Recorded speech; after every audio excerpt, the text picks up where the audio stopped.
இந்த ஷோல பரவல் அப்படிங்கிற தமிழ் திரைப்படத்தினுடைய ரிவ்யூ தான் பார்க்க போறோம். இந்த படம் டென்ட் கொட்டாய் ஓடிடில அவைலபிளா இருக்கு. இந்த படத்தினுடைய ஒன்லைன் ஸ்டோரி என்ன அப்படின்னா, தன்னுடைய நிலத்தை தக்க வைக்கிறதுக்காக போராடுற ஒரு விவசாயினுடைய கதை தான் இந்த பரமன். இந்த படத்துடைய ஆரம்பத்திலேயே ஒரு விவசாயி காட்டுறாங்க. அவர் பேர் வந்து பாத்தீங்கன்னா பரமன். இவரு பரியரும் பெருமாள் படத்துல ராஜா அப்படிங்கிற கேரக்டர் நடிச்சிருப்பாரு. பரியலூர்காரர். இவர் இந்த படத்துல லீட் ரோல் பண்ணியிருக்காரு. இவருடைய மகன் தான் வையாபுரி. இவருடைய ஒரு பேர் வந்திருப்பான். அப்படிங்கிற சமயத்துல இவருடைய நிலத்தை அந்த ஊரில் இருக்கக்கூடிய ஒரு நபர் அடையணும் அப்படின்றதுக்காக ஒரு பே டாக்குமெண்ட் ரெடி பண்ணி அடைய முயற்சி பண்ணுவாரு. ஆனா இந்த விவசாயி வந்து பாத்தீங்கன்னா கோர்ட்ல போய் கேஸ் போட்டு தன்னுடைய நிலத்தை தக்க வைப்பாரு.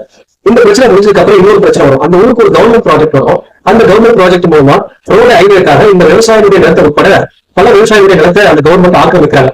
இதற்கு பிறகு இந்த விவசாயி கவர்மெண்ட்டுக்கு எதிராக கேஸ் போடுறாரு. அப்படி கேஸ் போட்டதுக்கு அப்புறம் அந்த கேஸ் மூலமா இவர் என்னென்ன பிரச்சனைகளையும் எதிர்கொள்றாரு.